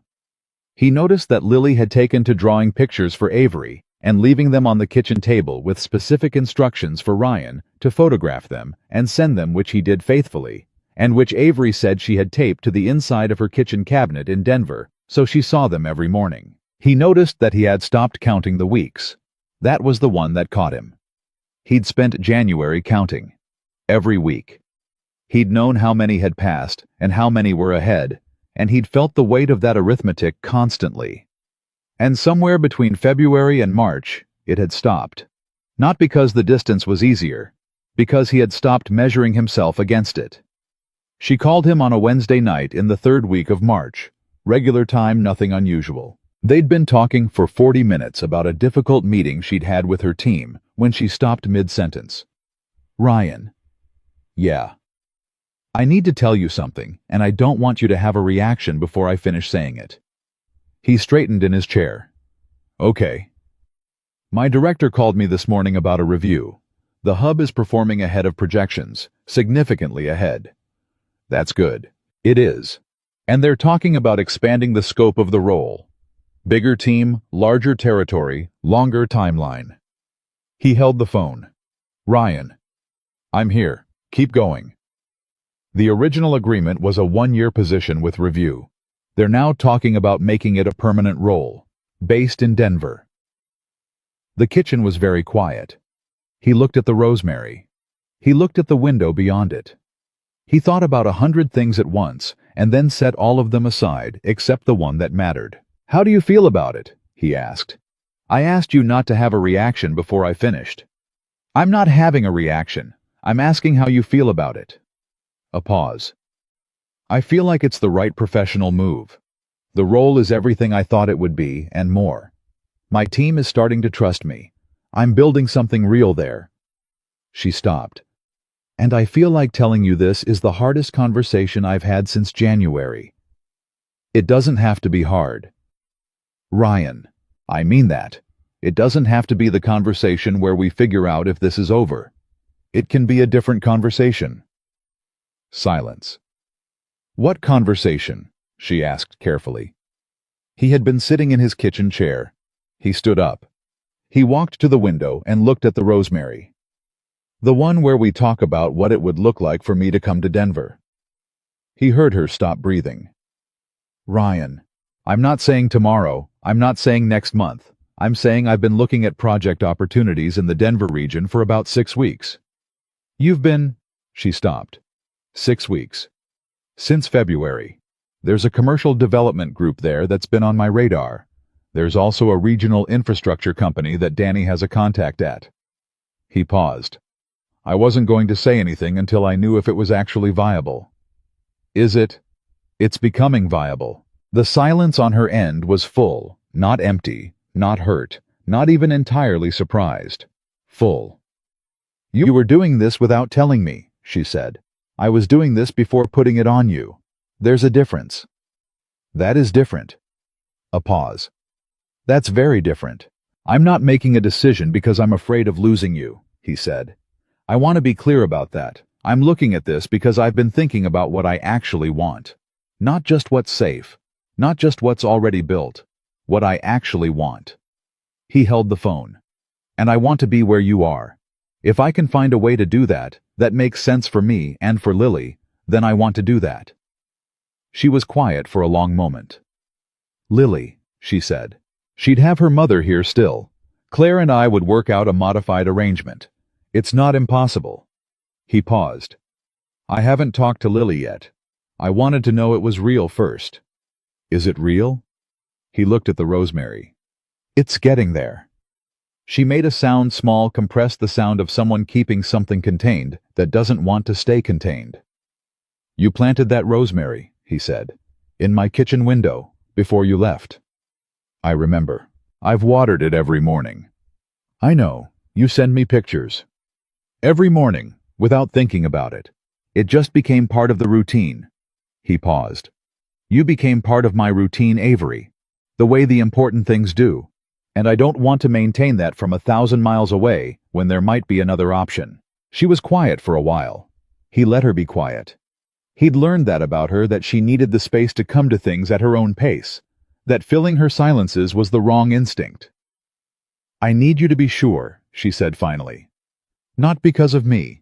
For yourself. For Lily. I need this to be something you actually want, not something you're doing because it's the brave thing, or the right thing, or the thing a good man would do." "I know the difference," he said. "I've had a year of learning the difference." "Are you sure, Avery?" He looked out the window into the dark March yard. "I haven't been this sure about anything since I decided to fight for the house when Claire and I separated.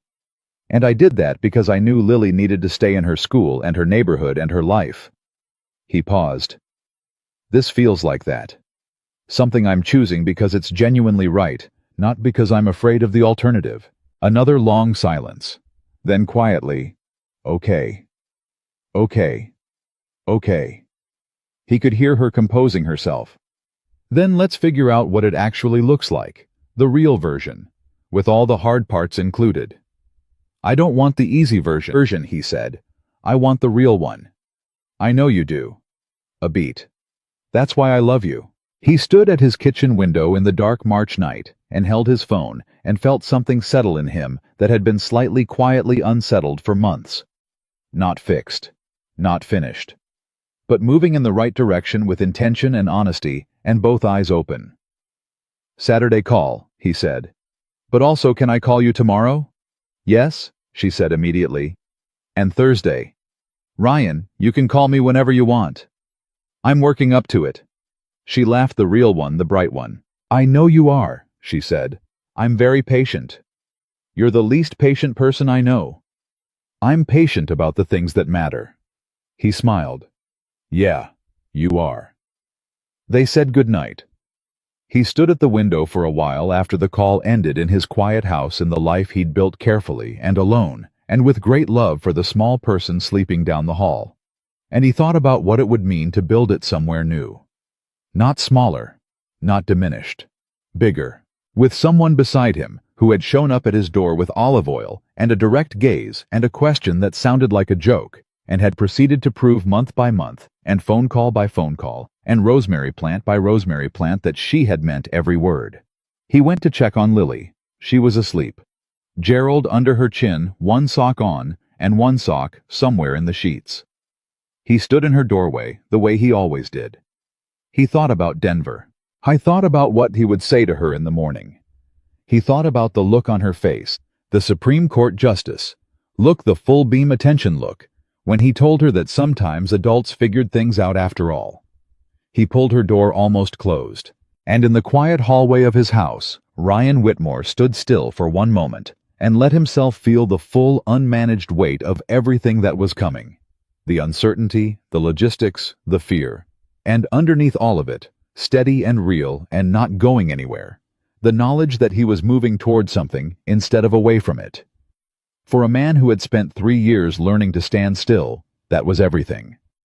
The conversation with Lily happened on a Saturday morning in early April. Ryan had thought about how to start it for a week. He'd run through versions in his head during his commute, during site walks, during the particular quiet of Tuesday and Wednesday nights when the house was settled and he was alone with his thoughts and the rosemary on the windowsill. He'd considered different openings, different framings, different ways of presenting something large and uncertain to a 7-year-old who had strong opinions about everything and a radar for when adults were managing her. In the end, he didn't use any of the versions he'd prepared. He just made breakfast eggs her way, yolk broken, and set her plate in front of her and sat across from her and said, "Lily, I want to talk to you about something important. And I want to tell you the truth, not the easy version." She looked up from her plate. Gerald was on the counter. She'd learned not to have him at the table during important conversations because he was, she had once explained, distracting. "Okay," she said. "I've been thinking about Denver." She was still. "I've been looking at whether I could find work there, whether we could move there, to be closer to Avery." She picked up her fork, set it back down. This was her thinking gesture, the fork, the pause, the internal processing he'd learned to wait out. "Move there permanently?" she asked. "Possibly. We'd have to figure out the arrangement with your mom. She'd still be your mom. That part doesn't change. But you'd have a different home base." "In Denver." "In Denver." "With Avery." "With Avery, yes." She looked at him directly. "Do you want to go?" "I do." "Because of Avery?" "Partly. And partly because I think it's time to do something because I want to, not just because it's what we already have." She considered this. "That's different." "Yeah. You usually say we're fine where we are." "We are fine where we are. But fine isn't the only option." She picked up her fork and ate a bite of egg. She chewed slowly. He let her have the time. "Would I change schools?" she asked. "Yes." "Would I have to make new friends?" "Yes. You'd keep the ones you have, but you'd make new ones too." "I'm good at that," she said, not with arrogance, just with the clear self-knowledge of a child who understands her own strengths. "I know you are." Gerald would come. Obviously. And Constance. Constance can come. She ate another bite. "Would Avery be there, like actually there, not on a screen?" "That's the idea, yeah." She looked out the kitchen window. The yard was beginning to go green at the edges, the particular uncertain green of early spring testing the air. She looked at it the way she sometimes looked at things when she was somewhere else in her head working it out. Then she looked back at him. "I think we should go," she said. He looked at her. "Lily, you asked me what I think. I think we should go." She picked up her fork again. "You've been sad in a certain way for a long time, Daddy. Not all the way sad. Just a little sad around the edges. Since Avery went away, it's been louder." She looked at her plate. "I don't like it when you're sad around the edges." He sat very still across the table. He had not known she could see that. He should have known she could see that. She saw everything. "I'm okay," he said. She gave him the look. "I know you're okay. I said sad around the edges. That's different from not okay." He pressed his mouth together, nodded once. "I don't want you to go if you don't want to," he said. "I want to go if you want to go." She said it simply, completely. That's how it works. He looked at his daughter, 8 years old, in June egg on her fork. Supreme Court Justice expression, the clearest and most honest person he had ever known, and he felt something in his chest that was so full it almost hurt. "You're a remarkable kid," he said. "I know," she said. "Can I have more toast?" He got up and made her more toast and stood at the counter for a moment with his back to her, getting himself together in the way fathers get themselves together when their children have just handed them something they weren't fully prepared to receive. Then he plated the toast and brought it back and sat down across from her, and they finished breakfast in the easy quiet of two people who have said what needed to be said and don't need to keep saying it. He called Claire that afternoon. This was the conversation he'd been dreading most. Not because Claire was difficult. She hadn't been difficult in a long time. But because it was the conversation that made everything real in a different way. You could think about Denver for 6 weeks. You could research job opportunities and look at school districts and talk to Avery on Saturday nights about what neighborhoods she liked. But calling Claire was the moment the idea became a plan, and a plan became a life, and Ryan had lived long enough to know the difference between those things. Claire picked up after 2 rings. "Hey, is Lily okay?" She's fine. This isn't about anything urgent. I need to talk to you about something." A pause. "Okay," he told her straightforwardly. No softening, no excessive preamble. He was thinking about a move to Denver. It was connected to a relationship that was serious. He wanted to work out an arrangement that kept Lily in both their lives without diminishing what Claire had with her. He wanted to know her reaction before he went any further. Silence on the other end. Not hostile silence. Working silence. How long have you been thinking about this? Claire asked. Seriously, since February. In the background longer. She's important to you. Yes. Lily likes her. Lily told me this morning we should go. Another pause. He heard Claire exhale, not sharply, not with hurt. More with the tired recognition of two people who had been through enough together that surprise was no longer really available to them. Ryan, she said. Yeah. I want to ask you something, and I need you to answer honestly. Always. Is this about running toward something or away from something? He thought about it. The real answer, not the easy one. Toward, he said. That's how I know it's different. She was quiet for a moment. Okay. Okay. I'm not saying it's simple. There's logistics.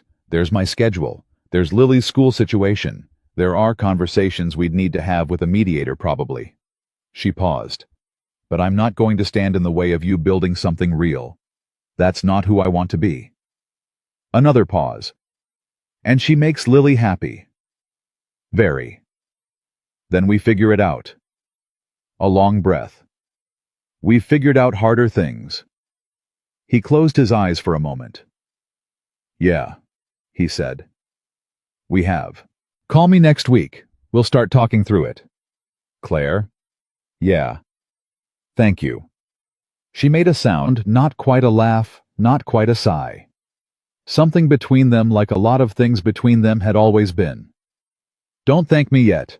Wait until you see what my mediator costs. He did laugh at that. Fair, he said. They said goodbye, and he sat in his kitchen with his phone in his hand and understood that he had just stepped off the edge of the life he'd been standing in for 3 years. Not fallen. Stepped. Deliberately, with both feet in a direction he had chosen. It felt exactly like he thought it would feel. Terrifying. And exactly right. He told Avery on Saturday. He didn't build up to it. He didn't arrange the call differently or give her any advance signal. He just waited until they had been talking for 20 minutes about ordinary things and then said, I talked to Claire. She went still on the screen. I talked to Lily too, last Saturday morning. Ryan. Let me get through it. She pressed her lips together and nodded. I've got 2 solid leads in Denver. One is a commercial development group. I've had 2 calls with their regional director already. The other is the infrastructure company. Danny's contact flagged. Both are real conversations, not just exploratory. He paused. Claire and I talked. It's going to take some working through on the logistics, but she's not opposed. She was... He stopped. She was actually pretty decent about it. Avery was completely still on the screen. Lily said she wants to go, he continued. In the specific way Lily says things she's thought about carefully. She said... He stopped again briefly. She said I've been sad around the edges since you left, and she doesn't like it. Avery's jaw moved. She's 8 years old and she noticed that, Ryan said. So. Ryan, I'm not moving to Denver tomorrow. There's a process. There are real conversations that have to happen with mediators and employers and schools. It could be 6 months. It could be more. He held her gaze through the screen. But I'm telling you that this is the direction, that I'm not talking about it anymore. I'm doing it. She put her hand over her mouth. He'd seen her composed in hard moments. He'd seen her direct and steady and unhesitating in conversations that would have made other people flinch. He had never seen her cry. She wasn't crying now, but she was close. Say something, he said. She took her hand away from her mouth. She looked at him through the screen with her eyes bright and her jaw set and her expression doing something complicated and honest. I want to say the right thing, she said. I'm trying to find it. You don't have to find the right thing, just say the real thing. She exhaled. I'm scared. Tell me why. Because this is the biggest thing anyone has ever done for me, and I don't want you to do it for me. I'm doing it for me. Ryan. Avery, look at me. He waited until her eyes were directly on the camera. I'm a 35 man who spent 3 years building a fortress around himself and calling it responsibility. And then someone walked through my front door with olive oil and looked at me like I was actually worth looking at. And everything I thought I'd decided about my life started coming apart at the edges. He paused. I'm not moving to Denver because I'm afraid of losing you. I'm moving to Denver because when I imagine what I actually want my life to look like, not the safe version, not the version that doesn't ask anything of me, you're in it. Lily's in it. And it's not here. She looked at him. Both things, she said quietly. You and what you want. Yeah, both things. At the same time. She laughed, then sudden wet reel. You learned that from me, she said. I learned a lot of things from you. She wiped the corner of her eye with the back of her hand in a quick, unbothered gesture. 6 months. Give or take. I'll find you a neighborhood. I already have opinions about the neighborhood. Of course you do. She shook her head. You've been researching neighborhoods for how long? March. You. She stopped. You are a frustrating man. You've mentioned that. I'm going to keep mentioning it. That's fine. She looked at him through the screen for a long moment, with something on her face that he had no single word for. Love was part of it, and relief was part of it, and the particular expression of a person who has wanted something for long enough that being handed it doesn't feel entirely real yet. Ryan Thomas Whitmore, she said. Yeah. I'm very glad I called your work number. He smiled. I'm very glad I picked up. The months that followed were exactly as complicated as he'd told her they would be, full of logistics and paperwork and negotiations and conversations, and the particular bureaucratic weight of dismantling one life in one city and beginning to construct another in a different one. It was not a movie version of upheaval. It was a very real one. Spreadsheets and school transfer forms, and late nights working through modified custody arrangements with Claire's mediator and his own attorney, and long phone calls with the Denver Development Group that became an offer letter in June, signed on his kitchen table on a Tuesday morning, while Lily watched from her stool and said solemnly, "That's the important one," because she understood by then that paperwork was the language adults used to make things permanent. He told Danny in May. Danny had looked at him for a long moment across the hood of the truck with his coffee thermos in one hand. Denver, Danny said. Yeah. For her. For me. But yeah, her too. Danny nodded, drank his coffee. You'll need a good reference letter. I was going to ask. I'll write it tonight. He paused. You're a good PM, Ryan. Whoever gets you is lucky. You're going to make this weird. I'm making it sincere. There's a difference. He looked out at the site. She's good. She's really good. Good. He turned back to the job. Go do it then. Stop talking about it. That was Danny. All the way to the end, Danny. The last night in his house was a Wednesday in late August. He'd sold it to a couple young first home. The woman was pregnant with their first, and had cried a little during the walkthrough when she saw the backyard, which Ryan had understood completely, because he'd cried a little too internally in the privacy of his own chest, where he kept things he didn't put on the table. He and Lily had spent 3 days packing. The moving truck had come that morning and taken everything but what they were keeping for the drive. A specific collection of things Lily had curated with great care that included Gerald Constance, her art supplies, 3 books she was currently reading simultaneously, and a photograph of herself and Ryan at the farmer's market in October, which Avery had taken on her phone and which had been printed and framed and lived on Lily's nightstand. The house was empty. They walked through it together, just the two of them, in the particular echo of a space that has been lived in and now holds only air. Lily went room by room methodically, the way she did everything, and Ryan followed her.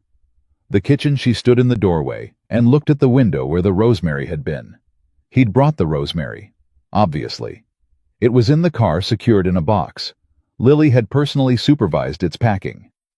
She looked at the window for a moment. New window in Denver, she said. Same plant. Same plant, she agreed and moved on. They stood in the living room last. Evening light coming in. The marks on the doorframe, where he'd measured her height every birthday, too small to matter, to the new owners, too important to leave unmarked. He'd photographed them last week. all of them first marked to most recent. Lily stood in front of them and ran her finger up the notches. "We're taking pictures of those," she said. "Already done." She nodded, turned around and looked at the room. He watched her face, not sad, not performing, not sad. Just present with it, absorbing it. "It was a good house," she said. "It was a great house. We were happy here. We were. And we're going to be happy somewhere else." She considered this. "Both things." He looked at her.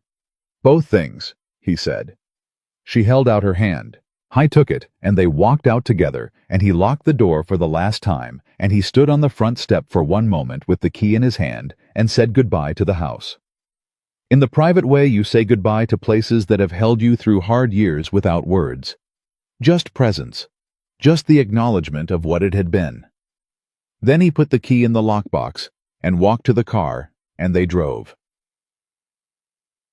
Denver in September had a specific quality of light that Ryan hadn't expected, high and clean, and particular, to altitude, the kind of light that made everything look like it was being seen for the first time.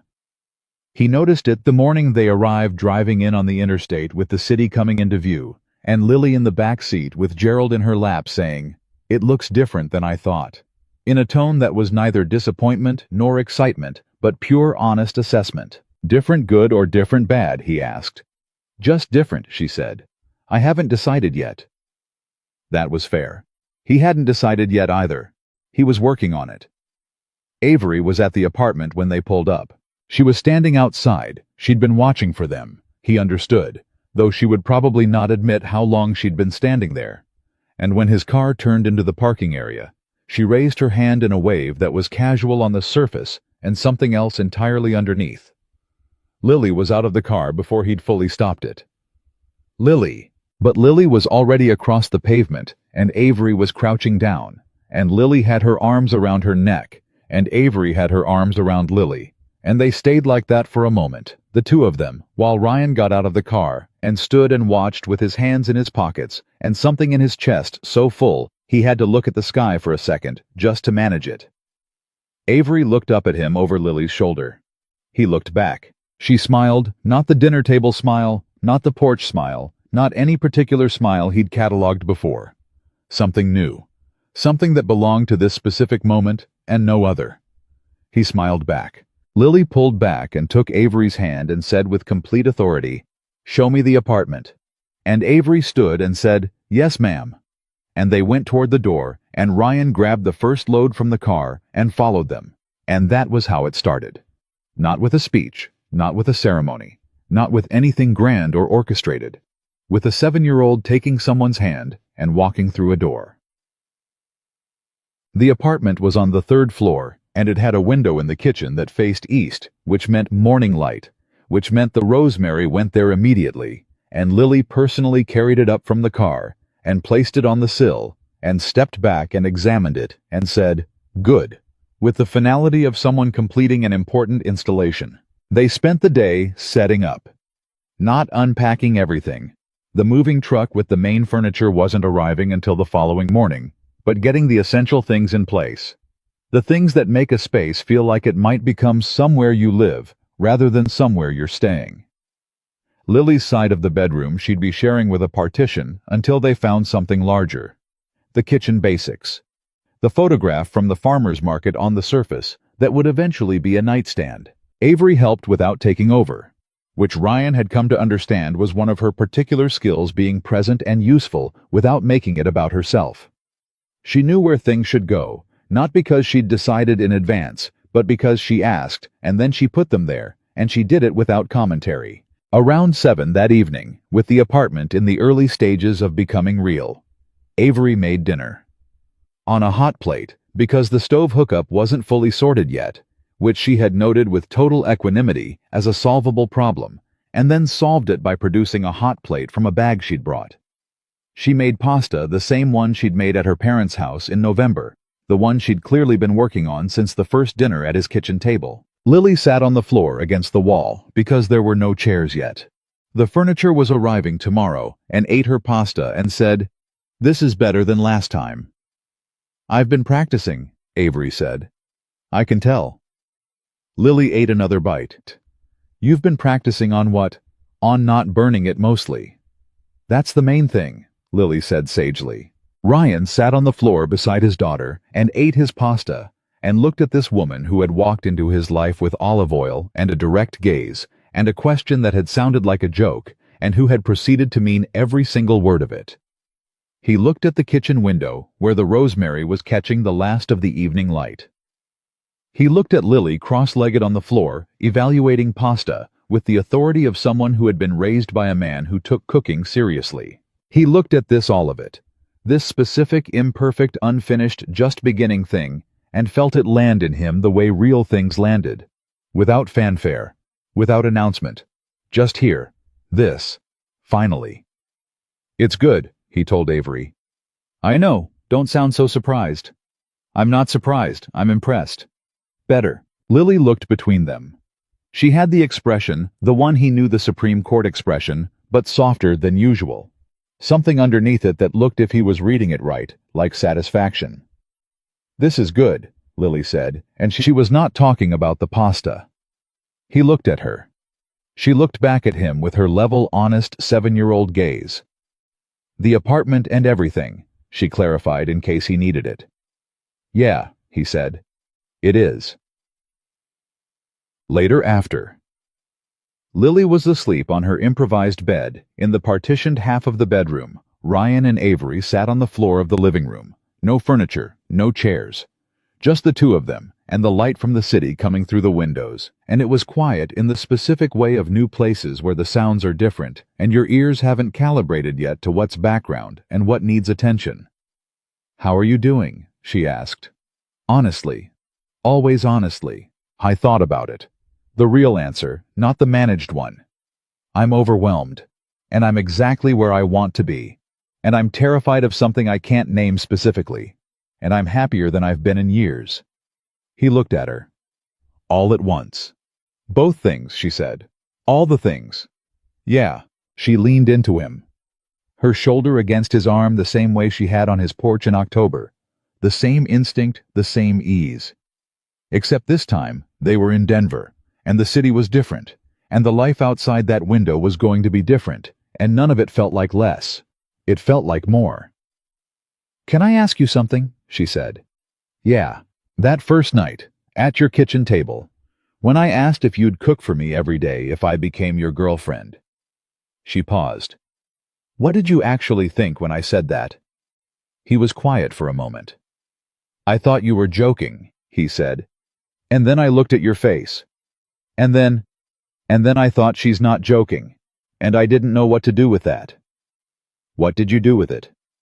I broke a plate. She looked at him. What? After you left. I was washing dishes and my hands were shaking and a plate slipped and broke. And I stood in my kitchen at midnight and stared at it and tried to figure out why my hands were shaking. He paused. It took me a while to work it out. She was looking at him with the specific expression he'd come to understand meant she was seeing him very clearly and choosing not to look away. What did you work out? She asked. That you weren't asking about food, he said. You were asking if there was room, in my life, in my routine. You walked into my house and saw everything I'd built, and you were asking very directly and very quietly whether there was space for someone else inside it. She held his gaze. Was there? She asked. There's a rosemary plant in your kitchen window, he said. What do you think? She laughed, sudden and real, the bright one, the one he'd heard for the first time in a parking lot behind a construction site in October and had been collecting ever since. He put his arm around her. She settled into it the way she settled into everything naturally, without performance, like a person who knows exactly where they belong. They sat like that for a while in the quiet of their new city, in the first night of the life they were building, while Lily slept behind the partition with Gerald under her chin, and the rosemary held the last of the light on the kitchen sill. 6 months later, on a Saturday morning in March. Ryan stood in the kitchen of the house they had moved into in December, a real house this time, 3 bedrooms, a yard that Lily had approved on the condition that they plant something in it, which they had, and he made breakfast. I made it the way he always made it. Eggs for Lily, yolk, broken toast on the side. Coffee for himself. A second mug for Avery, who was not a coffee afternoon person, but was absolutely a coffee before 10 person, which was one of approximately 1,000 things he knew about her, now that he hadn't known a year and a half ago. He heard her in the hallway before he saw her, the particular sound of her moving through the house in the morning, which he had come to know, the way you came to know all the sounds of a shared life. She came into the kitchen and walked directly to the coffee pot and poured a mug and leaned against the counter and looked at him the way she'd looked at him across his kitchen table in October of the previous year. Directly, without apology. "Morning," she said. "Morning." "Lily up?" "Not yet. 10 more minutes." She nodded, drank her coffee, looked at the window. The rosemary was on the sill. It had grown considerably since October. It was the most robust herb plant he'd ever maintained, which he attributed partly to good light and partly to the fact that it had been moved twice and handled with extraordinary care both times, and had apparently decided to reward this treatment by thriving. "It needs trimming," Avery said. "I know. I've been letting it go." "Why? I like seeing how much it can grow." She looked at it for a moment, then at him. "Ryan." "Yeah." "I want to ask you something, and I need you to answer without overthinking it." He turned from the stove, looked at her. She was holding her coffee mug in both hands and looking at him with the direct gaze and the particular stillness that meant she had been thinking about something for a while and had decided the time had come. "Okay," he said. "Are you happy?" He looked at her, at this kitchen, at the rosemary in the window and the second mug of coffee on the counter, and the sound of Lily beginning to stir down the hall. The particular morning sounds of a child waking up in a house where she was safe and loved and exactly where she was supposed to be. He thought about a plate breaking in a sink at midnight, a parking lot in October, and a phone call he'd answered for no good reason, a farmer's market and kettle corn, and a 7-year-old taking someone's hand. A rosemary plant carried up 3 flights of stairs, a conversation on a porch in the cold, an airport curb in January, a floor in Denver with no furniture and pasta from a hot plate. I thought about all the things he'd been afraid of losing, and all the things he'd found by walking toward them anyway. He looked at Avery. "Yeah," he said. "I'm happy." She looked at him for one more moment. Then she nodded the way she nodded when she'd confirmed something she already knew. "Good," she said, and turned back to her coffee. Down the hall, Lily's door opened, feet on the floor. The particular morning shuffle. Then her voice, the same as every single morning. The same question she had asked every day for as long as Ryan could remember. The question that had once felt like routine and now felt like the best sound in his life. "Daddy, what are we having for breakfast?" He turned back to the stove. "Eggs," he said. "Your way." She appeared in the doorway. Hair a disaster, Gerald under one arm, one sock on exactly as she always was, and she looked at the kitchen at Avery, with her coffee at the counter, at Ryan at the stove, at the rosemary in the window, catching the early morning light. She looked at all of it with her level, honest gaze. And she climbed onto her stool, and she said with the complete satisfaction of someone who has assessed a situation and found it exactly right, "Good." Ryan Whitmore stood at his stove in his kitchen in Denver on a Saturday morning in March and made breakfast for the people who were his, and for the first time in longer than he could accurately measure. The silence in his house was not absence. It was fullness. It was the sound of a life that had been carefully, honestly, imperfectly built by a man who had finally stopped